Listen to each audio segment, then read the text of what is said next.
Salut, Mihaela sunt și vă zic bine ați venit în atelier de drag. Am lucrat o bună parte din raglanul meu, cred că mă și apropii de final, și am pus eu lucrul meu pe două andrele ca să putem face calculul.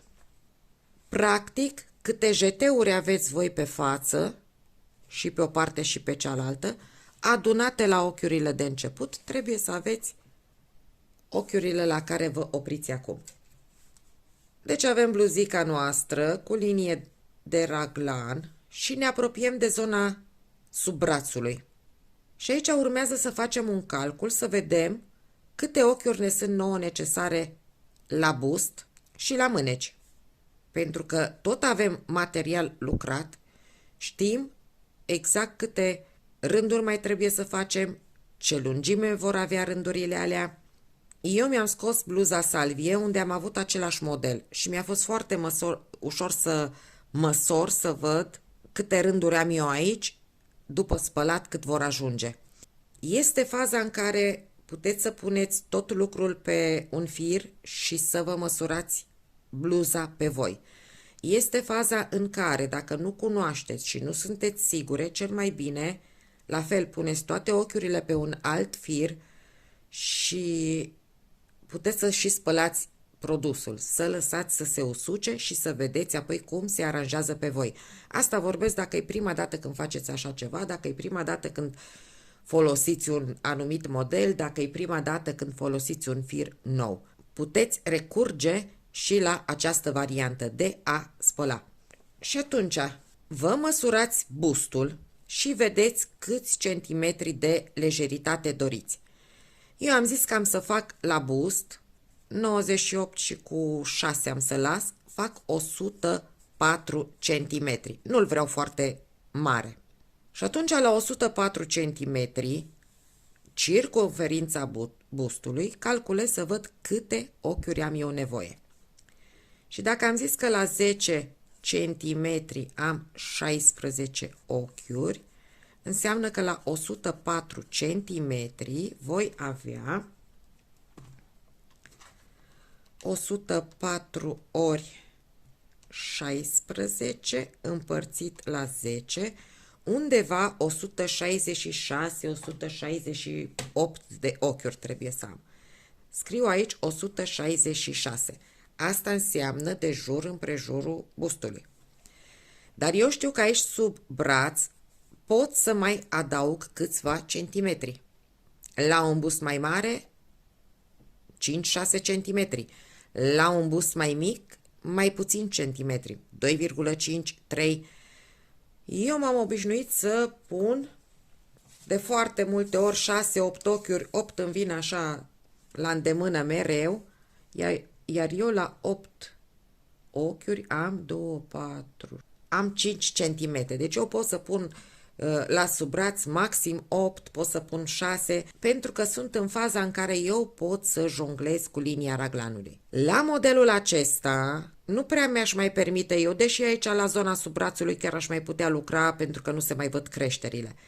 Dar la un alt model pe linia raglanului puteți să mai lucrați câte un rând și să faceți creșteri dacă vă lipsesc la mânecă. Sau nu creșteți la mânecă și înmulțiți numai la zona de bust. După ce faceți calculul și vedeți cum stați cu ochiurile, atunci puteți să și jonglați până ajungeți la sub braț. Și am zis că eu am nevoie pe zona bustului de 166 de ochiuri. Dar eu am să adaug, spre exemplu, 8 ochiuri aici, sub braț și 8 aici. Asta înseamnă din start că la bustul meu adaug 16 ochiuri și atunci 166 minus 16 îmi dau mie 150 de ochiuri. Eu pot să mă opresc din creșteri pe zona bustului când am 150 de ochiuri. La mânecă, dacă vreți o mânecă, să zic, de 20 de centimetri îndoită, asta înseamnă că o mânecă în partea de braț ar trebui să aibă 40 de centimetri. La 40 de centimetri am cam 64 de ochiuri. Necesarul meu pentru mânecă. Dar eu și la mânecă pun 8 ochiuri sub braț.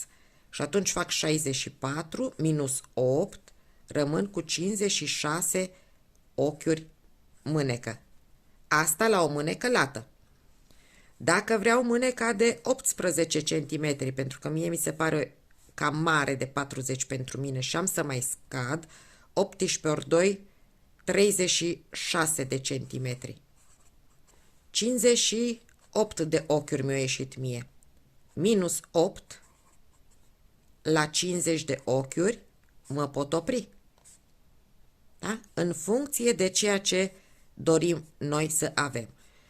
Și acum eu mi-am numărat ochiurile de la față și de la spate.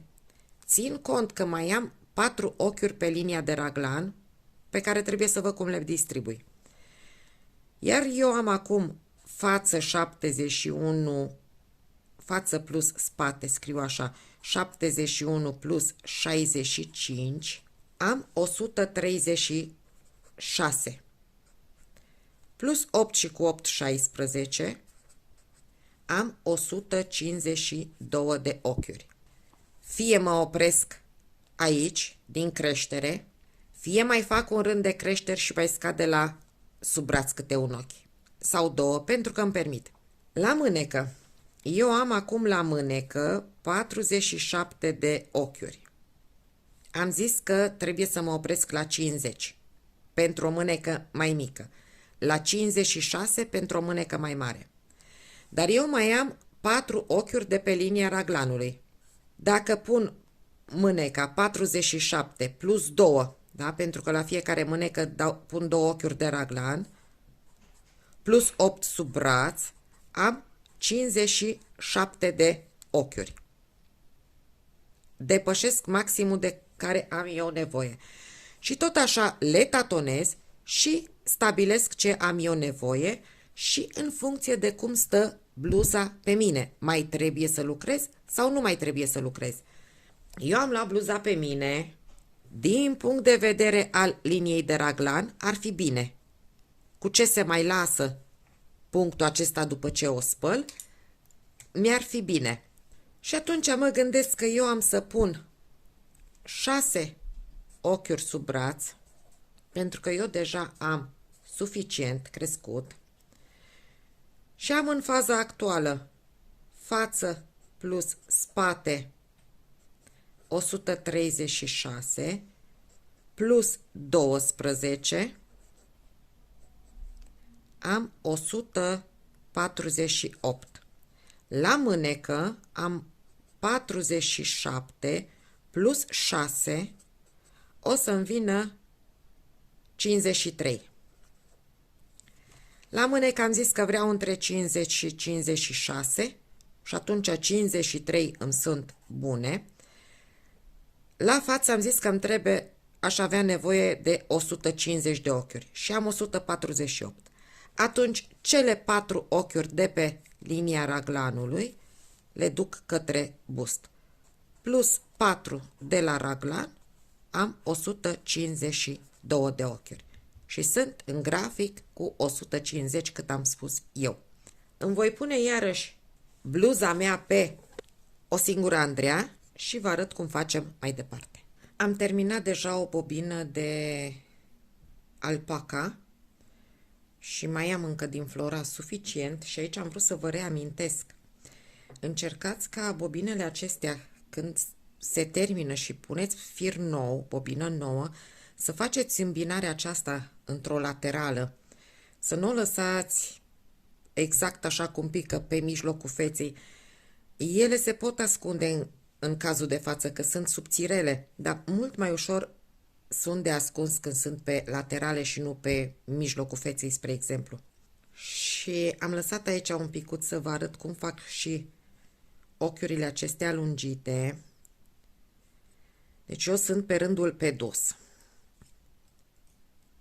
Mi-am pus acest semn, știu că urmează rândul pe față. Și am să lucrez ochiul pe față de data aceasta. Deci la rândurile pe față lucrez toate ochiurile. Iarăși am făcut un mini model aici, îl voi lucra pe față. Dacă ar fi fost rândul pe dos, l-aș fi trecut pe Andrea nelucrat cu firul în spate. Pentru că am zis că dacă tot introduc un ochi pe față, măcar să-l evidențiez puțin. Și pentru că am zis că nu mai cresc, dar pentru că eu am avut rând de creștere și apoi rândul în care nu am crescut, teoretic acum ar fi rând de creștere.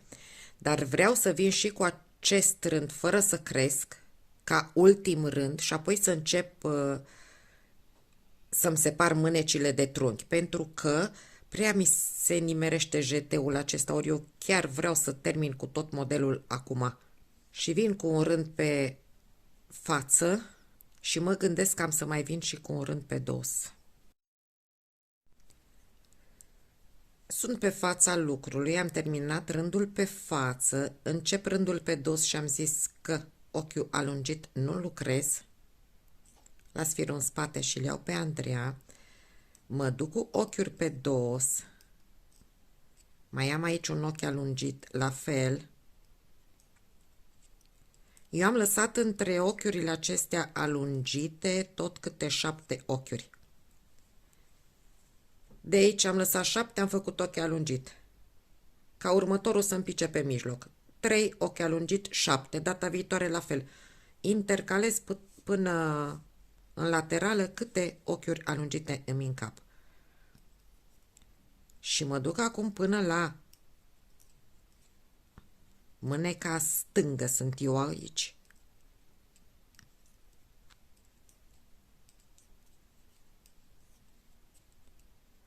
Și îmi pregătesc un ac cu un fir mai grosuț și am să trec toate ochiurile aferente mânecii în așteptare pe acel fir. La bust am zis că punem și ochiul din mijloc, ochiul de linie a raglanului, da? Lucrăm totul pe dos acum și ochiul de pe linia raglanului l-am trecut feței. Pun într-un ac un fir din acesta mai grosuț, în două chiar.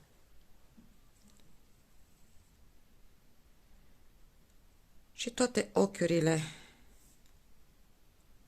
aferente mânecii le trec pe fir. În partea cealaltă, la fel, încărcați până în ochiul de linia raglanului. 1, 2. Acesta este ochiul meu. Acesta rămâne pentru spate. Am toate ochiurile lăsate deoparte. Eu leg aici puțin ca să nu-mi fugă, să nu-mi alunece ochiurile. Și am zis că eu voi încărca 6 ochiuri pentru sub braț. 1, 2, 3, 4, 5 și 6. De aici merg mai departe cu toate ochiurile pe dos, fac exact la fel și pentru mâneca cealaltă și continui să lucrez circular. Deci când ajung aici, iarăși schimb sensul. Voi veni cu ochiuri pe față, da? Și toate ochiurile se fac pe față. De aici vă puteți stabili ce croi doriți. Puteți merge cu el drept până ajungeți la dimensiunea dorită. Atenție, dacă faceți acest model, mai cedează câțiva centimetri. Deci dacă îl spălați în faza aceasta, puteți măsura și atunci deduceți cât trebuie să lucrați. Dacă nu, înainte să ajungeți la final, spălați-l și vedeți cât mai aveți de lucrat. Eu am să-l fac ca de obicei. Sunt la zona sub brațului. Până în talie am să fac 2 scăderi și la fața lucrului și la spatele lucrului. De la talie am să fac o creștere 2 creșteri să zic. Dar vi le arăt. Calcul, dacă de la umăr până la răscroială aveți 20, vedeți cât aveți până în talie. Eu am să pun tot un 20 de centimetri, asta înseamnă că lucrez 7 centimetri, fac o scădere, mai lucrez 7, fac o scădere. Mă uit câte rânduri sunt și îmi fac scăderile. Mânecuțele mele sunt puse ambele separat și acum am venit eu, deja am început rând cu ochiuri pe față. Ajung imediat la răscroiala mânecii, la ochiurile ce le-am adăugat sub braț. Și pe de o parte vreau să vă spun că dacă doriți să faceți ceva creșteri sau scăderi, puneți un marcator în mijlocul ochiurilor ce le-ați adăugat. Eu am încărcat aici 6 ochiuri. Asta înseamnă că în mijlocul lor voi pune un marcator ca să am eu mijlocul exact până jos. Și ochiurile astea pe care le-am încărcat vreau să le lucrez puțin răsucit. Eu trebuie să le fac pe față și le voi lua pe toate așa, o idee răsucite.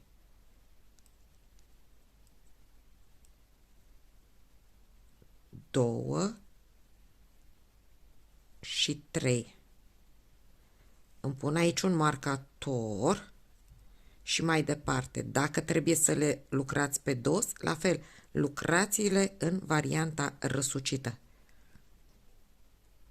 Altfel vor fi foarte largi. Am terminat și cu ele și de aici, exceptând scăderile ce le mai am eu de făcut pe laterală, ulterior creșteri, merg fără să mai gândesc nimic. De obicei de aici, mintea mea calculează următorul proiect. Iarăși este un moment în care puteți proba bluzița. Faceți 2-3 rânduri și dacă doriți, puteți proba bluzița să vedeți cum se aranjează. Am făcut deja primul rând de scădere în laterală și mă apropii iarăși de laterala unde trebuie să încep a doua scădere. Pentru că am făcut prima scădere când eram la rândul pe dos și cea de-a doua scădere o voi face tot pe rândul pe dos. Și am numărat așa rândurile pe dos. Vă arăt acuș cum am făcut. Cu 4 ochiuri înainte de semn, mă opresc. Și am numărat rândurile pe dos. 1, 2, 3, 4, 5, 6, 7. În rândul 8 am făcut o scădere. Apoi iarăși 1, 2, 3, 4, 5, 6, 7. Urmează rândul 8 pe dos. Fac a doua scădere. Și pentru că știu că am avut întrebări despre scăderile acestea, deci am firul care mi-arată mie mijlocul lateralei, am spatele și fața. 2 până în fir le voi lucra, aceste 2 le lucrez împreună pe dos. Împreună pe dos, mai lucrez 2 pe dos, mut semnul meu, iarăși lucrez 1, 2 pe dos și 2 împreună pe dos. Și în felul acesta eu am scăzut un ochi de la față, un ochi de la spate și la fel fac și în partea aceasta. După ce trec de talie, exact în aceleași locuri fac câte o înmulțire. În ceea ce privește creșterile pe care vreau să le fac pe laterală, după ce am coborât de zona taliei cu vreo 5 cm, am făcut o creștere și am numărat, eu așa m-am orientat, am zis că următoarea o fac la 5-6 cm, 2, 4, 6, 7 rânduri am eu pe dos și păstrez aceeași logică. Cu 2 ochiuri înaintea semnului meu ce desparte spatele de față, încep să fac creșteri. Dar aceste creșteri prefer să le fac la rândul pe față. Deci iau firul de jos, îl pun pe Andreaua din partea stângă și îl lucrez în varianta ușor răsucită, ca să-mi fac eu aici creșterea invizibilă. la fel după marcator mai lucrez 2 ochiuri și la fel îmi fac o creștere invizibilă. În laterala cealaltă fac exact același lucru. Și asta înseamnă că eu până în talie am scăzut 2 ochiuri aici, 2 ochiuri aici, am crescut aici 2, acum 2 și mă voi duce drept până termin puloverul. Același lucru l-am făcut și în partea stângă. Trebuie să închid puloverul meu. Acum el este mai scurt decât îl am eu programat. Dar m-am orientat după puloverul salvie și am zis că fac 70 de rânduri și acum urmează să închid. Am 50, 60, 70, am numărat doar rândurile pe dos. Și am ajuns pe fața puloverului și nu am să închid de aici. Aici este delimitarea mea de model. Vreau să ajung în prima laterală și apoi să fac închiderea. Când ajung în laterală, vreau să-mi fac închiderea pe dosul puloverului. Și atunci o să mă prind la fel de ochiul acesta. Nu este neapărat nevoie, dar mă gândesc că mă va ajuta. Și acum sunt efectiv pe dosul puloverului, deci nu mai sunt pe fața lucrului meu. Și am să fac închiderea simplă cu ochiuri pe față. Zic eu că se aranjează mai bine la punctul leneș dacă închid pe dosul lucrului și ochiuri pe față. Oricum ele vor fi combinate, dar pe toate le voi închide pe față. Păstrați lejeritate absolut normală. Încercați să nu lucrați strâns ca să îl strângeți prea tare jos. Nu-i fac închidere elastică pentru că nu am nevoie nici de o închidere elastică. Să mi se aranjeze mie frumos. La mânecuță nu am să zic foarte multe. Aveți deja un tutorial făcut pentru calculul mânecii simple, da? În playlistul cum să fac. Pentru că noi punem acum toate ochiurile pe Andreea, noi pornim cu o mânecă dreaptă de sus. Ca să stabilim cât o vrem de micuță la manșetă, puneți pur și simplu parte din bluza ce o aveți deja tricotată la mână și vă stabiliți câte ochiuri aveți nevoie să ajungeți la manșetă. Clar în funcție de ce doriți să faceți aici. Elastic, bufantă, simplă, dreaptă. Și aici am să vă reamintesc doar atât. Ce v-am făcut eu tutorial, am zis așa, pornim de la ochiurile pe care le aveți deja pe andrele și calculați odată lungimea de care aveți nevoie, luați bluzica pe voi și vedeți cât de lungă vă trebuie mâneca. Și mai aveți nevoie de ochiurile la care trebuie să ajungeți, pentru că noi venim de la umăr în jos. Și asta înseamnă că până jos trebuie să faceți scăderi stânga-dreapta mânecii. Pentru acest croi aveți deja tutorialul. Dacă, să zic, vreți să faceți o mânecuță ușor bufantă, pentru că la acest croi nu știu dacă merge o mânecă foarte bufantă, porniți tot așa calculul, faceți câteva scăderi până deasupra cotului, știu eu, 2-3 scăderi stânga-dreapta și de la cot lucrați drept. De deasupra cotului, veniți drept. Și apoi scădeți ochiurile ca să ajungeți la manșeta pe care vă doriți. Calculați și manșeta. Micuță, lată, vedeți cum doriți și această manșetă. Deci aici am zis că distribuim ochiurile, scăderile uniform. Lăsăm parte nescăzută aici și o parte nescăzută sus la sub braț. La mâneca ușor bufantă facem scăderile până deasupra cotului, la fel vedem cam câte dorim să scădem și le împărțim până la cot, pentru că nu o să avem foarte multe ochiuri de scăzut dacă o dorim ușor bufantă aici. Dacă vă doriți o mânecă evazată, pornim tot de la aceleași ochiuri de sus, facem ușor câteva scăderi până deasupra cotului, ca și aici, mai lucrăm câțiva centimetri drept și apoi înmulțim ca să ajungem la dimensiunea ce o dorim jos.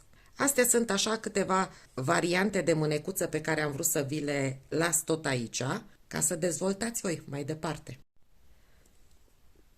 După ce ați făcut calculul pentru mânecă, trecem la treabă. Și prima dată, ochiurile ce le-am lăsat în așteptare, le încărcăm pe andrele. Iar acum trebuie să mai încărcăm pe andrele câte ochiuri am pus sub braț. În cazul meu 6. Și am să pun 3 într-o parte, 3 într-o parte. Ați încărcat mai multe sub braț, împărțiți la 2. Jumătate într-o parte, jumătate într-o parte. Și mai puteți să puneți și un ochi pentru margine.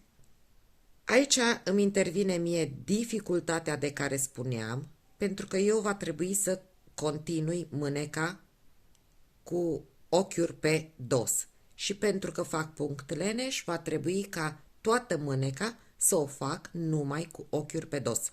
Dacă era mai esteață, mi-aș fi pregătit terenul ca mâneca să-mi înceapă cu rând pe față, da? Deci aici când am separat mânecile, trebuia să o fac la un rând pe față ca mâneca să-mi înceapă cu rând pe față.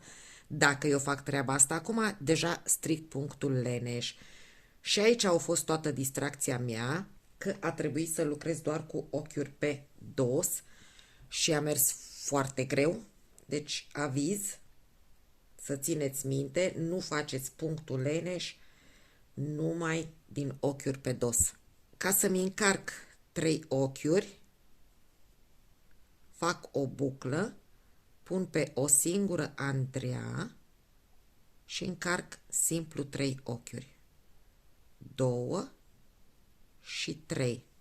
Și apoi pornesc să lucrez ochiurile de pe mânecă. Cum v-am zis, încep cu ochiuri pe dos. Eu voi lucra mânecuța toată cu ochiuri pe dos. Voi continuați modelul ce l-ați ales. Fie numai ochiuri pe față, fie model dacă ați pus la mânecuță, ce variantă ați ales voi. Și eu după ce am făcut acest prim rând, în partea cealaltă încărcați la fel câte ochiuri aveți și continuați mânecuța conform calculului. Eu după ce am lucrat aici primul rând, mi-am pus un marcator ca să nu stau tot timpul să număr. Știu că de aici am început. Și am lucrat 1, 2, 3, 4, 5, 6, cât am zis eu când fac sub braț. Și mi-am pus un marcator aici. 1, 2, 3, 4 la al 5-lea rând pe dos. Am făcut scădere, iarăși 4 am lucrat drept, al 5-lea scădere. Vorbesc numai de rândurile de pe fața lucrului. Asta în cazul meu. Voi faceți exact cum v-a rezultat vouă calculul. În cazul meu că am avut punct leneș, nu am avut nevoie de numărător de rânduri, pentru că mi-a fost foarte ușor să-mi număr rândurile. Mai ales că tot timpul îmi puneam marcatorul, număram 4 rânduri la al 5-lea scădere, iarăși mutam marcatorul și din punctul acesta de vedere m-am descurcat bine. Dacă lucrați numai cu ochiuri pe față, folosiți un numărător de rânduri ca să nu greșiți. Am terminat și cea de a doua mânecă. Și deși eu mi-am imaginat că o să vin cu mâneca mai lărguță și apoi să scad cam 5 ochiuri și abia bentița aceasta să o fac pe andrele numărul 4, m-am schimbat.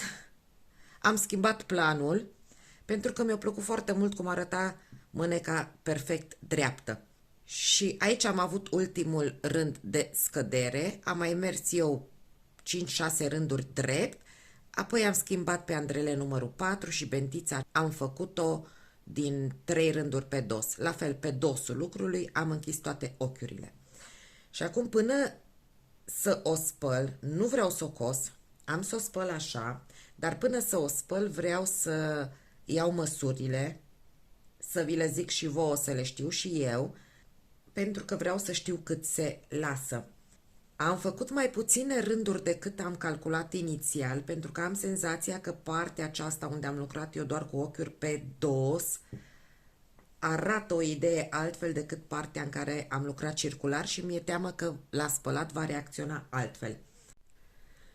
După ce am spălat puloverul și s-a uscat și am văzut dimensiunea mânecii că mi este bună, nu mi-a fost bună, a trebuit să stric câteva rânduri, am introdus culoarea aceasta. Și ca să introduc această culoare, m-am dus pe marginea mânecii, pe interior și mi-am căutat ultimul rând pe dos. Și mi-am luat eu tot un fir de drops, ce am avut resturi, care este subțirel și atunci am lucrat cu andrele numărul 3, parcă, deci andrele mai micuțe și din fiecare ochi din acesta pe dos mi-am tras câte un fir subțire. Să vă și arăt. Deci mi-am tras de aici un fir, puteți să faceți cu o croșetă fără mâner, cu andreaua, că merge. Deci din primul ochi un fir, din al doilea ochi un fir și apoi am luat un jeteu și iarăși m-am dus. Două le-am încărcat din mânecuță, 1, 2, 1 am luat jeteu. Dar aveți grijă să păstrați rândul drept, toate încărcările să le faceți pe același rând. Și după ce încărcați toate ochiurile, lucrați câteva rânduri, un rând pe față, un rând pe dos, rândul lucrat pe față să fie și pe fața mânecii și apoi tot la un rând pe față închideți ochiurile. Eu am lucrat aici cu andrele de 3, parcă cam 10 rânduri. Da? Să și iasă totuși în exterior și să nu fie nici prea mare, să se lase prea mult. Și așa este suficient că să-i dea acolo o notă personală. Și la cusătură m-am jucat puțin în ideea că am vrut să cos mâneca pe față ca să-mi aranjez eu rândurile acestea pe dos, să-mi pice la nivel. Dar în același timp nu m-am străduit să fac cusătură invizibilă. Am prins întâi, m-am ajutat de ochiul de margine și am prins partea exterioară a ochiului de margine, apoi pe interior m-am dus și am prins partea interioară a ochiului de margine. Și îmi place așa cum s-a format aici ca un model, ca o... nu seamănă cu o cusătură pe dos, e totuși o dunguliță evidențiată. Eu am măsurat bluza și mi-am notat dimensiunile ei și înainte de a o spăla și după ce am spălat-o. Pe partea de trunchi s-a lăsat cât am calculat eu, după mostra mea. La partea de mânecă s-a lăsat mai mult, așa cum preconizam, dar nu știam cât. A pierdut aici, cred că 1 centimetru aproximativ, pentru că ea lungindu-se a pierdut din lățime o idee, dar este ok pentru mine. Am senzația că după ce am purtat-o își mai revine punctul leneș și în zona aceasta, unde a fost lucrat cu ochiuri pe dos. Diferența rămâne clar, dar asta a fost, cum se zice, tot pățitul-i priceput. Mă bucur că v-a plăcut și acest proiect al meu. Îmi place și mie acest model cu punct leneș, îmi place foarte mult, îl văd potrivit în, cred că în toate proiectele, că e vorba de pullover, că e vorba de cardigan, că e vorba de rochie. Mi se pare un punct foarte... Mi se pare un model foarte frumușel. Și vă mulțumesc pentru comentariile pe care mi le-ați lăsat și sper să vă fie de folos tuturor începătoarelor, ca de aici să vă desprindeți voi absolut toate modelele pe care doriți să le lucrați. Pentru că am spus și mă repet, păstrând același croi, puteți să faceți o varietate mare de puloverașe sau bluzițe. Până ne revedem cu un nou proiect, vă mulțumesc încă o dată că îmi sunteți alături, vă urez spor, inspirație și să fiți iubite. Vă pup, pa, pa!